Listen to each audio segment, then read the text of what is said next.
जय हिंद student, welcome back to physics research centre 2.0। और आज के इस वीडियो में हम लोग बात करेंगे, वो आपका लेक्चर नंबर 6 है और इसमें मैंने बात किया था आपको त्वरण के बारे में बताने के लिए।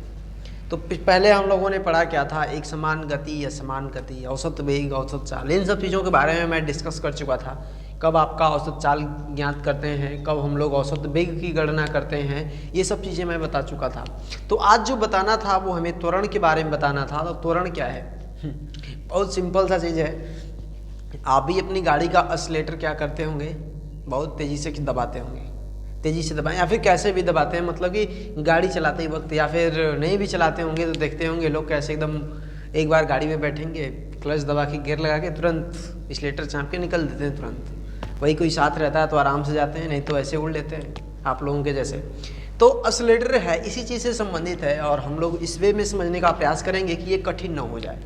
तो एक्सीलरेशन की जब हम लोग बात करते हैं तो उसका नाम आता है त्वरण। उसे हम लोग हिंदी में बात करते हैं तो त्वरण होता है, ठीक ना, एक्सीलरेशन, ACCLERATION, एक्सीलरेशन, त्वरण, ठीक ना। ये जो एक्सीलरेशन है, त्वरण है। त्वरण होता क्या चीज़ है? देखिए, अगर आप एक्सीलरेटर दबाते हैं या फिर कोई व्यक्ति दबाता है तो उसका मकसद क्या होता है? स्पीड को बढ़ा लेना, अपनी वेग को बढ़ा लेना, मतलब जो गाड़ी है उसके वेग को बढ़ा देना, यानी कि कम समय में ज़्यादा दूरी कवर करना चाहता है। अब कम समय में वो ज़्यादा दूरी कवर करना चाहता है तो जो अब एक्सीलरेटर है उसको बढ़ाना पड़ता है।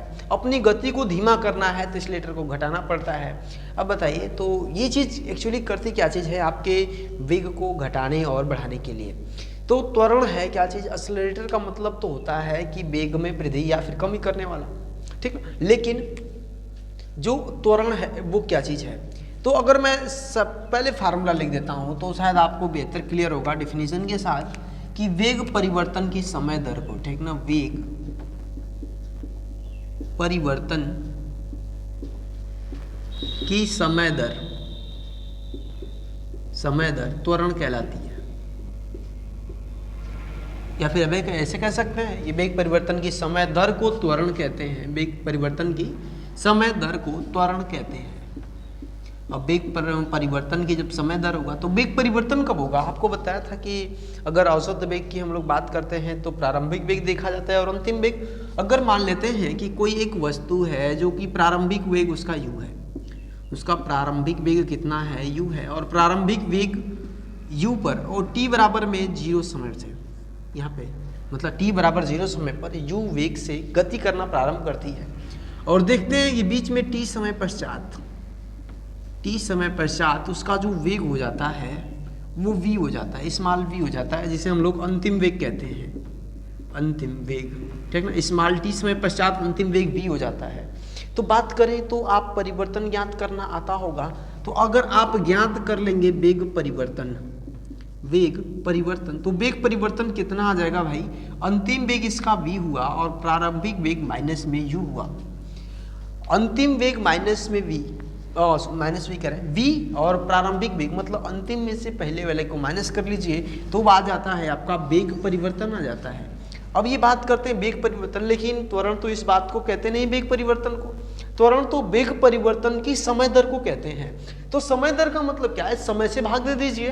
तो अगर मैं बात करूंगा त्वरण की, किसकी बात करता हूं? त्वरण की। अगर मैं त्वरण की बात करूंगा तो क्या लिखूंगा? देखिए, वेग परिवर्तन बटा में समय परिवर्तन, या फिर समय अंतराल भी लिख सकते हैं इस चीज को। समय अंतराल ज़्यादा बेटर होगा कि मतलब कितने टाइम के इंटरवल में उसका वेग परिवर्तित हुआ है।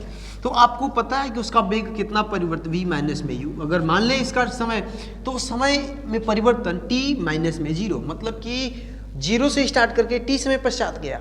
आप किसी भी टाइम से ले सकते हैं, कोई भी इंटरवल, जैसे अगर 3 सेकंड से स्टार्ट करके 5वां सेकंड पे रख रहा है तो 5 माइनस में 3 करिएगा। लेकिन यहाँ पर समय अंतराल की बात करेगा तो t माइनस में 0, या फिर इसी को हम लोग ऐसे v माइनस में u अपान में स्मॉल t लिख देते हैं। ये आपका नॉर्मली हो जाता है फार्मूला। लेकिन बात यहाँ पे ख़त्म नहीं होती है। बात अगर यहाँ पे ख़त्म होगी तो जो त्वरण होता है उसे हम लोग स्मॉल a से डिनोट करते हैं। किससे डिनोट करते हैं? स्मॉल a से। और small a is equal to v minus में u और अपान में t। v minus u upon में t, ये आपका फार्मूला हो जाता है। त्वरण का। अब ये त्वरण का फार्मूला हो गया, तो मात्रक भी चाहिए हमको भाई। इसको किस में मापेंगे? दूरी को मीटर में माप लिया, समय को सेकंड में माप लिया, चाल को मीटर प्रति सेकंड में माप लिया। अब तो ये चाल और समय से बन रहा है, तो इसको किस में मापेंगे? अब मापने की इसकी भी यूनिट है, इसकी भी पद्धति है। अगर बात करें तो वेग का मात्रक क्या होता है आपका? मीटर प्रति सेकेंड। मीटर प्रति सेकेंड होता है इस तरीके से। और आपको पता है कि समय का भी मात्रक क्या होता है? सेकेंड होता है। समय का मात्रक भी सेकेंड होता है। देखिए इसका हर गायब है, मतलब इसका हर आप एक मान सकते हैं, तो इसका मल्टीप्लाई ऊपर करेंगे, इसका मल्टीप्लाई इसमें करेंगे और इसमें करेंगे, तो आपका जो मात्रक बनेगा इसका मीटर प्रति सेकेंड स्क्वायर बनेगा। मीटर प्रति सेकेंड स्क्वायर, यहाँ पर यह लिख देते हैं। तो जो त्वरण का मात्रक हो जाएगा वो मीटर प्रति सेकेंड स्क्वायर हो जाएगा। बहुत सारे लोग या फिर बहुत सारे टीचर्स जो लोग होते हैं वो अपना प्रश्न यहीं से उठा लेते हैं। अपना प्रश्न क्या उठा लेते हैं कि वो आपसे पूछते हैं त्वरण का मात्रक, तो यहीं पे लोग गलती कर जाते हैं। गलती क्या कर जाते हैं कि उनको बताना रहता है वेग का मात्रक, अरे त्वरण का मात्रक बता देते हैं, वेग का मात्रक मीटर प्रति सेकेंड।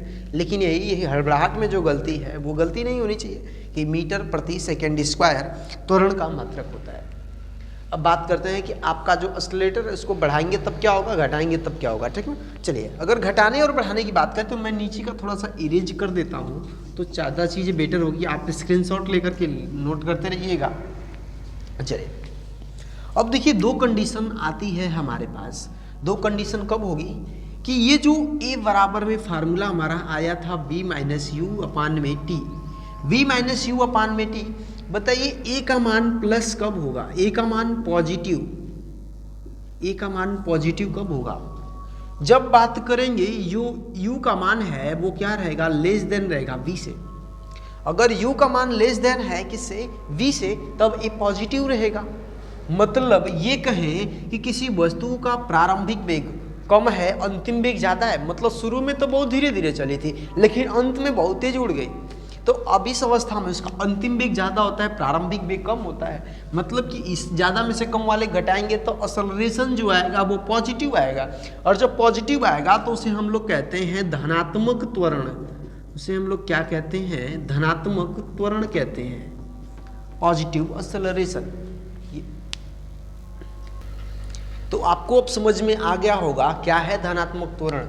मतलब शुरू में धीरे चलेंगे, बाद में उड़ लेंगे, मतलब अंत में वेग ज़्यादा हो जाएगा तो v का मान ज़्यादा हो जाएगा u से, तो धनात्मक त्वरण हो जाएगा, या फिर इसे हम लोग एक्सेलरेशन नॉर्मली कहते हैं। और इस अवस्था में जो a होता है उसे हम लोग प्लस ए भी दिखाते हैं। मतलब ये कहें हम धनात्मक त्वरण को प्लस ए से भी दिखाते हैं। तो ये चीज़ आपको क्लियर हुई। सेकेंड टर्म की बात करते हैं, क्या होगा यदि a का मान नेगेटिव हो। अगर a का मान नेगेटिव होगा तो हमारे पास होगा क्या भाई? मतलब u का मान ज़्यादा होगा, v का मान कम होगा। मतलब शुरू में बहुत तेज से चलेगा, अंत में जाते जाते धीमा हो जाएगा। अंत में जब जाते जाते धीमा हो जाएगा मतलब वेग कम हो जाएगा, तो कम वाले में से ज़्यादा वाले को घटाएंगे तो माइनस चिन्ह आइबे करेगा। जब माइनस चिन्ह आ जाएगा तो उसे हम लोग कहते हैं ऋणात्मक त्वरण।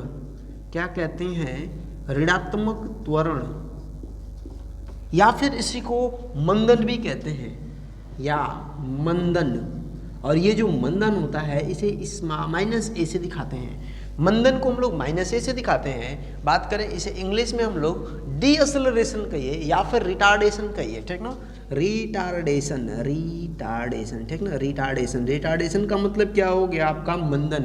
मंदन कब होगा? जब वेग में कमी होगी। जब वेग में कमी हो रही होती है तो वो आपका रिटार्डेशन होता है, मतलब मंदन होता है। जब वेग में बढ़ोतरी हो रही है, मतलब वेग बढ़ रहा होता है, तो आपका धनात्मक त्वरण होता है। तो इसे माइनस ए से, इसे प्लस ए से। तो आई होप कि आपको ये सब चीज़ें क्लियर हो गई होंगी। अब हम लोग नेक्स्ट टॉपिक की जो बात करते हैं, इक्वेशन ऑफ मोशन। देखिए कहने का मतलब कि जब कोई वस्तु गति कर रही होती है, जब वस्तु गति करेगी तो समय भी लगेगा, दूरी भी कवर करेगी, दूरी भी तय करेगी, उसका वेग भी परिवर्तन होगा, समय भी लगेगा। तो इन सब चीज़ों में एक संबंध को स्थापित करने के लिए हम लोग गति के समीकरण को बनाया गया है, जिससे इसकी गणना को आसान बनाया जा सके। और इसकी गणना को आसान बनाने के लिए हम लोग उसे गति के समीकरण के नाम से जानते हैं। और चलिए हम आपको उसको प्रूफ करके दिखाते हैं कैसे आता है। तो उसके प्रूफ करने के लिए, उसके लिए हमारे पास दो मेथड है, और दो मेथड में से मैं पहले जो सिंपल मेथड है उसे यूज करके दिखाऊंगा, क्योंकि वो ज़्यादातर डिफिनीसन पे है, और वो डिफिनीसन पे है तो वो चीज़ आपको बेहतर तरीके से समझ में आएगी। दूसरा आपका ग्राफिकल रिप्रेजेंटेशन है, मतलब ग्राफ पर उस चीज़ को कैसे दिखाएंगे। तो ग्राफ पर दिखाने की जब बात करते हैं तो ग्राफ अभी पढ़ा नहीं है, तो अभी हम लोग गति के समीकरण को सिंपल विधि से समझ लेते हैं, और सिंपल विधि से समझने के बाद फिर ग्राफिकल तरीके से समझेंगे तो और भी ज़्यादा बेटर होगा। लेकिन जब ग्राफ की बात करेंगे तब, तो अभी के लिए गति का जो समीकरण है वो 3 बनाया गया है। कितने गति के समीकरण बनाए गए हैं? 3। एक आपका प्रथम समीकरण और द्वितीय समीकरण और तृतीय समीकरण। तृतीय समीकरण, तो ये आपके गति के 3 समीकरण हो जाते हैं, ठीक ना, मतलब प्रथम, द्वितीय एवं तृतीय। तो प्रूफ कैसे करते हैं हम लोग? जब प्रूफ की बात करते हैं तो चलिए पहले मैं प्रूफ करता हूँ प्रथम समीकरण को। तो यहाँ पर मैं राइट करता हूँ प्रथम समीकरण। प्रथम समीकरण बिल्कुल ही आसान है, कुछ है नहीं, बस कुछ नहीं है, बस आप एक बार उस चीज़ को समझिए, तो एक बार समझिए, एक बार समझ लीजिएंगे ना तो कुछ भी नहीं है। अगर बात करें प्रथम समीकरण के लिए त्वरण की परिभाषा से, और जो त्वरण की परिभाषा से बात करते हैं तो बताइए त्वरण को परिभाषा क्या कहता है? वेग परिवर्तन की समय दर को त्वरण कहते हैं। तो वेग परिवर्तन क्या होगा? Small a = v - u upon में t। v माइनस में u अपान में t, क्या करिए, क्रॉस मल्टीप्लीकेशन करा दीजिए, 3 गुणा करा दीजिए तो a का t में गुणा हो जाएगा, तो at = v माइनस में u हो जाएगा। अब करना क्या है, u को इधर पटक दीजिए तो क्या हो जाएगा, इधर u + at = v, या फिर जनरली आप इसको v = u प्लस में at लिख दीजिए, और v = u प्लस at लिख देंगे तो ये कहलाता है गति का प्रथम समीकरण। गति का प्रथम समीकरण v = u प्लस at। तो आई होप कि आपको ये प्रथम समीकरण समझ में आ गया होगा। कुछ भी नहीं है, देखिए किए क्या भाई, अगर त्वरण की परिभाषा याद है तो पहला इक्वेशन ऐसे प्रूफ हो गया, बात खत्म उसकी। चलिए सेकेंड इक्वेशन को हम लोग प्रूफ करते हैं, स्क्रीनशॉट लेना चाहें तो ले सकते हैं।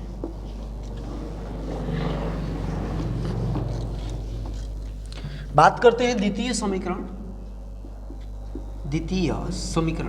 द्वितीय समीकरण भी बिल्कुल आसान है, उसमें भी कुछ नहीं करना है, और कुछ नहीं करना है तो कुछ तो करना होगा। कुछ करना यही है कि औसत वेग की परिभाषा याद होनी चाहिए।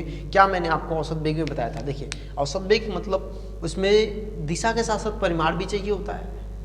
जब परिमाण और दिशा दोनों चाहिए होता है तो अंतिम वेग और प्रारंभिक वेग दोनों को जोड़ करके उसका औसत ज्ञात कर लेते हैं। जब उसका औसत ज्ञात कर लेते हैं तो आपका उसी से बनता है द्वितीय समीकरण। या फिर एक कह लीजिए कि जो आपका द्वितीय समीकरण होने वाला है वो कैसे होगा। द्वितीय समीकरण बात करते हैं, थोड़ा माइक एडजस्ट हो जाए भाई, हो गया, ठीक है। द्वितीय समीकरण तो अगर बात करते हैं तो औसत वेग कितना होगा उसका, औसत वेग, और औसत वेग की बात करेंगे तो औसत वेग, या फिर आप इसको ऐसे भी लिख सकते हैं UAV एवरेज वेलोसिटी बराबर में U प्लस में V और अपान में 2। ये आपका क्या कहलाता है, औसत वेग, मतलब प्रारंभिक वेग और अंतिम वेग को जोड़कर 2 से भाग दे दीजिए। अब बात करते हैं तो भाई आप पढ़े क्या है, गति के प्रथम समीकरण से, गति के प्रथम समीकरण से, गति का प्रथम समीकरण क्या कहलाता है, v = u प्लस में at। v = u plus at, तो v के जगह u प्लस at रख दीजिए, और v प्लस u उसमें यहाँ रख देंगे तो UAV = u प्लस में at और अपान में 2। ये कितना हो जाएगा आपका 2u प्लस में at और अपान में 2। ये आ जाता है आपका UAV। ये अभी आपका औसत वेग है, ये आपका अभी औसत वेग है। बात करते हैं कि औसत दूरी कितनी होगी, औसत दूरी, या फिर आप कहेंगे औसत विस्थापन कितना होगा, ठीक ना, औसत विस्थापन। तो औसत विस्थापन उसको मान लेते हैं कि यस होगा। तो बात करें कि औसत विस्थापन बराबर में औसत वेग गुणा में समय, औसत वेग गुणा में समय, और औसत वेग गुणा में जब समय की बात करेंगे तो आपका औसत वेग कितना आया है 2u प्लस में at और अपान में 2 गुणा में टाइम t, और ये आपका t। अब कुछ नहीं करना, बिल्कुल खत्म, काम खत्म, टाटा बाय बाय इसका। यस बराबर में, तो यस बराबर में करेंगे क्या, t का मल्टीप्लाई कर दीजिए तो 2ut हो जाएगा प्लस में ए टी स्क्वायर हो जाएगा और अपान में क्या हो जाएगा 2। अब 2 से भाग दे दीजिए, और जब आप भाग दे देंगे तो बिल्कुल और भी सिंपल है। सिंपल क्या है भाई कि यस इज इक्वल टू, जब आप 2 से भाग देंगे 2 से खत्म, 2 की कहानी खत्म, तो यू टी हो जाएगा प्लस में इधर भाग देंगे तो 1 में भाग देंगे तो 1/2 और ए टी स्क्वायर, और ये s is equal to u t plus में हाफ ए टी स्क्वायर आपका गति का द्वितीय समीकरण कहलाता है। बिल्कुल सिंपल है, कुछ भी नहीं है भाई। आपका देखिए प्रारंभिक वेग, समय, त्वरण और विस्थापन या दूरी में संबंध आ गया आपका ये द्वितीय समीकरण। चलिए इसी टर्म में हम तृतीय समीकरण की भी बात कर लेते हैं। क्या होता है तृतीय समीकरण, ठीक ना। आप स्क्रीनशॉट लेना चाहें तो ले सकते हैं, बिल्कुल इजी तरीके।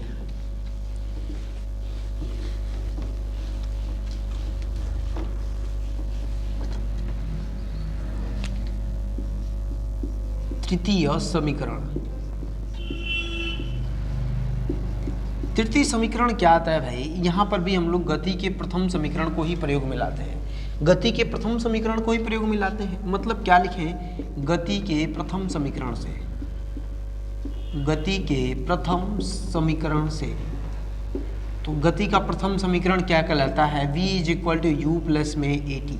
We is equal to u plus a t, क्या करें, दोनों पक्षों का वर्ग करने पर, दोनों पक्षों का वर्ग करने पर, और वर्ग करेंगे तो वर्ग करने पर होगा क्या भाई, चलिए देख लेते हैं। इधर वर्ग करेंगे तो v स्क्वायर हो जाएगा, इधर वर्ग करेंगे तो u प्लस ए टी का स्क्वायर हो जाएगा, और u प्लस ए टी मतलब u स्क्वायर प्लस में a square t square plus में 2u/80। और ये आप तो पहले से a प्लस बी का होल स्क्वायर पहले से पढ़े हुए हैं, a square plus b square plus 2ab।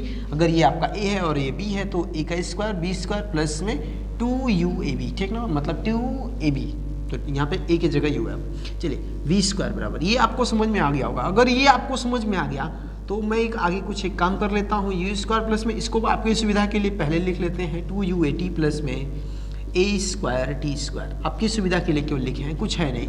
अब यहाँ पे u स्क्वायर है, यहाँ से क्या कर लीजिए 2a कॉमन कर लीजिए। जब 2a कॉमन कर लेंगे तो यहाँ पे बच क्या जाएगा आपका ut बच जाएगा, प्लस में देखिए यहाँ पर तो 2 नहीं है, जब कॉमन करेंगे तो 1/2 आ जाएगा।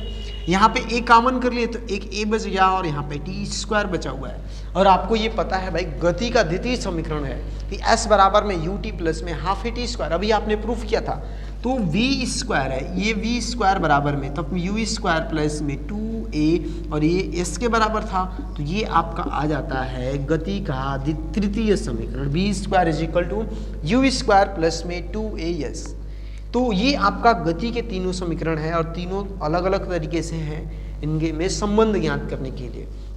तो आई होप कि आपको ये त्वरण और गति के समीकरण समझ में आए होंगे।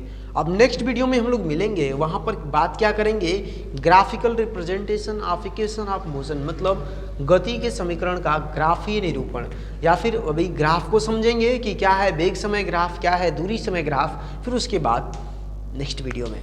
तो मिलते हैं हम लोग नेक्स्ट वीडियो में। जय हिंद।